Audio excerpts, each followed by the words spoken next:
নমস্কার বন্ধুরা, আহারে গল্পে আপনাদের স্বাগত। আজ আবারও চলে এসেছি ডিমের স্পাইসি এক নতুন রেসিপি নিয়ে। তো চলুন বেশি কথা না বাড়িয়ে শুরু করা যাক। কড়াই গরম করে নিয়েছি, এবার এতে সরিষার তেল ঢেলে দেব। সরিষার তেলে করলে তরকারির স্বাদটা একটু বেশিই ভালো হয়, তো আপনারা চাইলে অন্য কোনো তেলও ইউজ করতে পারেন। তেলটা গরম হয়ে গিয়েছে, আমি এর মধ্যে আগে থেকে ডুমো করে কেটে রাখা আলু দিয়ে দিচ্ছি। আলুর সাইজটা একটু বড় রেখেছি, দেখতে পাচ্ছেন। আলুগুলো এবার তেলের মধ্যে দিয়ে দেব।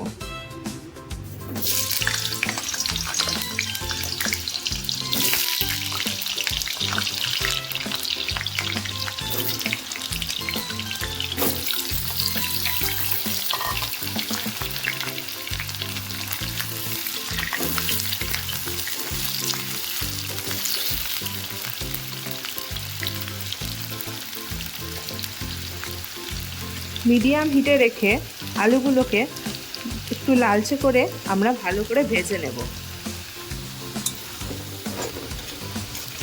আলুটা আমাদের ভাজা কমপ্লিট, তো আলুটাকে এবার আমি তুলে নেব। দেখতেই পাচ্ছেন আলুতে হালকা একটু লালচে কালার চলে এসেছে।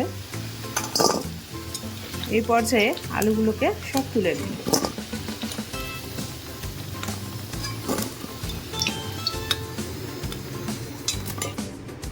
এবার আমি আগে থেকে ডিম সিদ্ধ করে ডিমে কাঁটা চামচ দিয়ে একটু ছেদ করে নিয়েছি খোসা ছাড়িয়ে। এই ডিমগুলোকে তেলের মধ্যে আমি একে একে ছেড়ে দেব।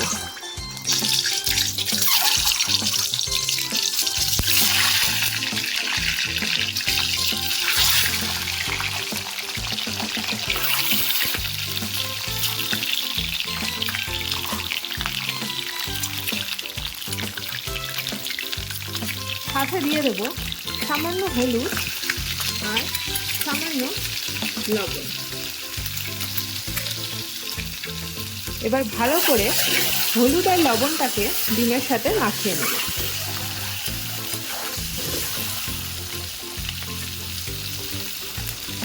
ডিমটা অবশ্যই কাঁটা চামচ দিয়ে ফুটো করে দেবেন একটু, না হলে তেলে ভাজার সময় ডিমটা কিন্তু ফাটতে পারে।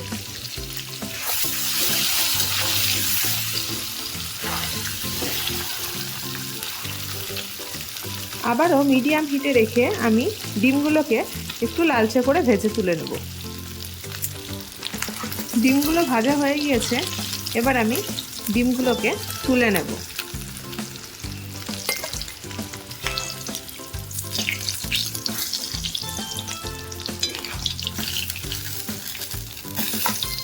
ওই তেলে দিয়ে দিচ্ছি একটা তেজপাতা, একটা শুকনো লঙ্কা আর গোটা গরম মশলা। সাথে দিয়ে দেব অল্প একটু পরিমাণ জিরা।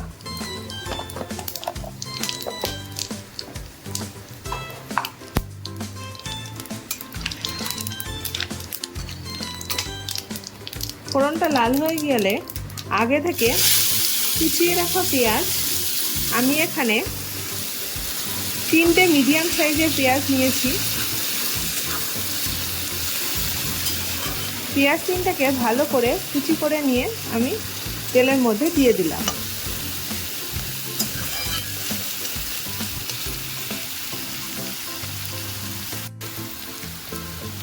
হাই হিটে ভালো করে পেঁয়াজটাকে ভাজতে থাকুন।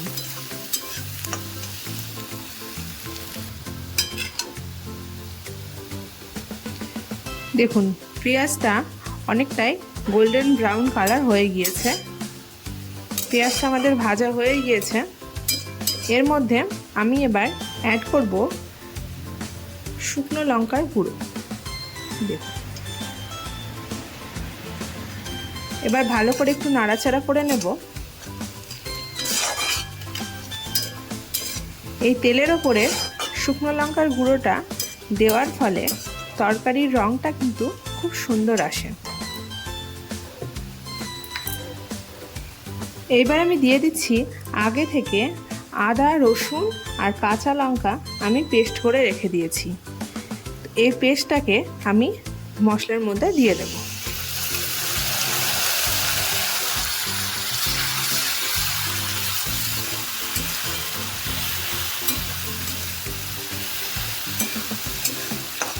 আমি বড় সাইজের একটা রসুন, 1.5 ইঞ্চি আদা আর 3টে কাঁচা লঙ্কা অ্যাড করেছি। আপনারা ঝালের পরিমাণটা আপনাদের নিজেদের পছন্দ মতো রাখবেন।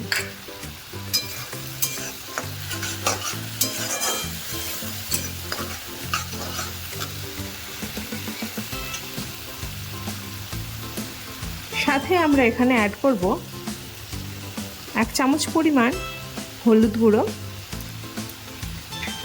পরিমাণ মতো লবণ। আপনারা মাথায় রাখবেন আগে কিন্তু আমরা একবার লবণ অ্যাড করেছি। সাথে দিয়ে দেব জিরা গুঁড়ো আর পরিমাণ মতো ধনিয়া পাউডার। মশলাটাকে এবার ভালো করে নাড়াচাড়া করে কষে নেব। এখানে অল্প একটু জল আমরা অ্যাড করছি যাতে মশলাটা ভালো করে কষা হয়।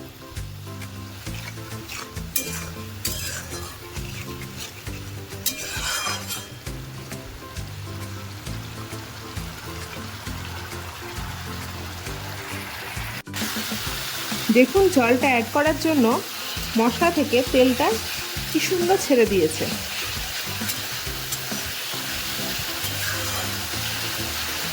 আর একটু কষে নিন।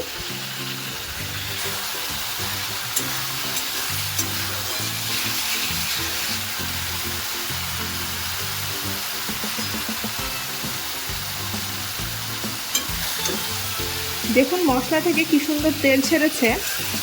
এবার আমি আগে থেকে একটা বড় সাইজের টমেটো কুচি করে রেখে দিয়েছি, এই টমেটোটাকে এখানে অ্যাড করে দেব।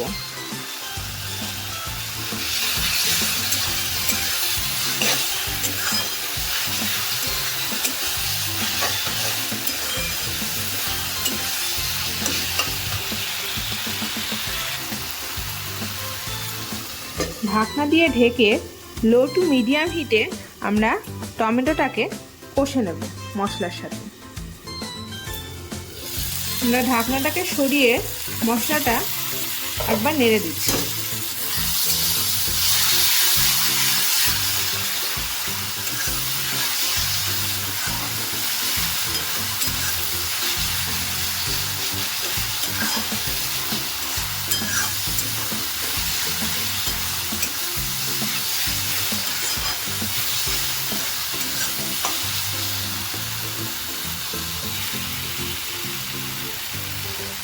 এইখানে আপনারা চাইলে সামান্য একটু গরম জল অ্যাড করতে পারেন।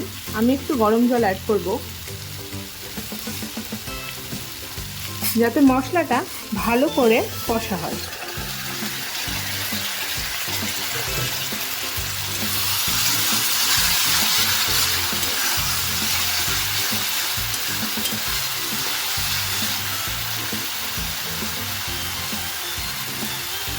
আগে থেকে ভেজে রাখা আলুগুলোকে আমরা এখন দিয়ে দেব।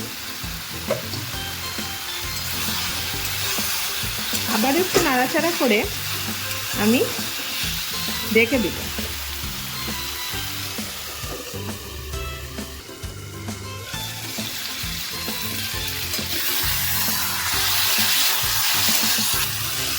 দেখুন আমার মশলাটা সুন্দরভাবে কষানো হয়ে গিয়েছে, মশলা থেকে তেলটাও সুন্দরভাবে ছেড়ে গিয়েছে।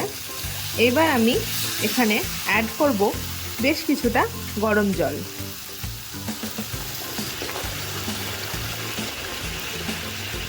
জলটা অবশ্যই আপনারা আপনাদের নিজেদের ইচ্ছা মতো রাখবেন, যতটা গ্রেভি দরকার সেই মতো আপনারা জলটা অ্যাড করবেন।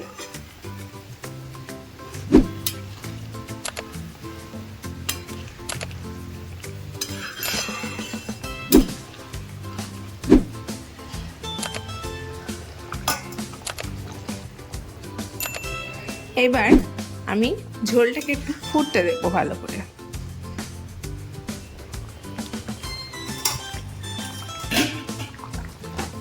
ঢাকনা দিয়ে ঢেকে দিচ্ছি এবং মিডিয়াম হিটে ঝোলটাকে ফুটতে দিচ্ছি যাতে আলুগুলো ভালোভাবে সেদ্ধ হয়ে যায়।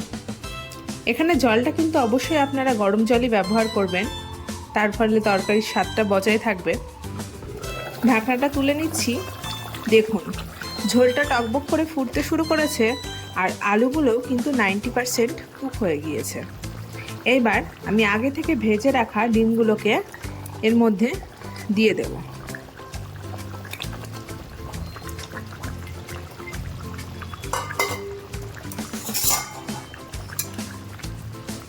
ডিমগুলোকে ঝোলের মধ্যে একটু নাড়াচাড়া করে নিয়ে আবারও আমি ঢেকে দেব। এ দিয়ে আমি এখন ঝোলটাকে আবারও ভালো করে ফুটতে দেব। দেখুন ঢাকনাটা আমি তুলে নিচ্ছি।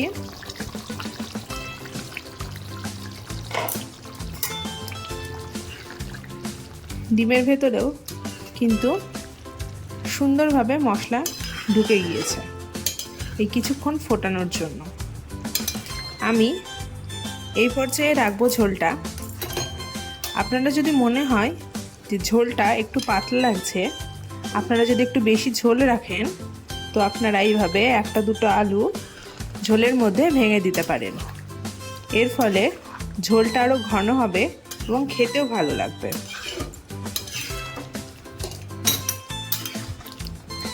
আপনারা চাইলে আরও একটু শুকিয়েও নিতে পারেন। আমি এই পর্যায়ে রাখবো। আমি দিয়ে দেব কিছুটা গরম মশলা। আবারও একটু নাড়াচাড়া করে দিচ্ছি। এবার ওপর থেকে ধনিয়া পাতা ছড়িয়ে আমি নামিয়ে নেব। ডিমের সেই অসাধারণ রেসিপি রেডি। আপনারা ভাত রুটি সব কিছুর সাথে ট্রাই করতে পারেন। আমাকে কমেন্টে কিন্তু অবশ্যই জানাবেন আপনাদের ভিডিওটি কেমন লেগেছে। ভিডিওটি যদি আপনাদের ভালো লেগে থাকে লাইক শেয়ার এবং সাবস্ক্রাইব করে অবশ্যই আমার পাশে থাকবেন। ধন্যবাদ।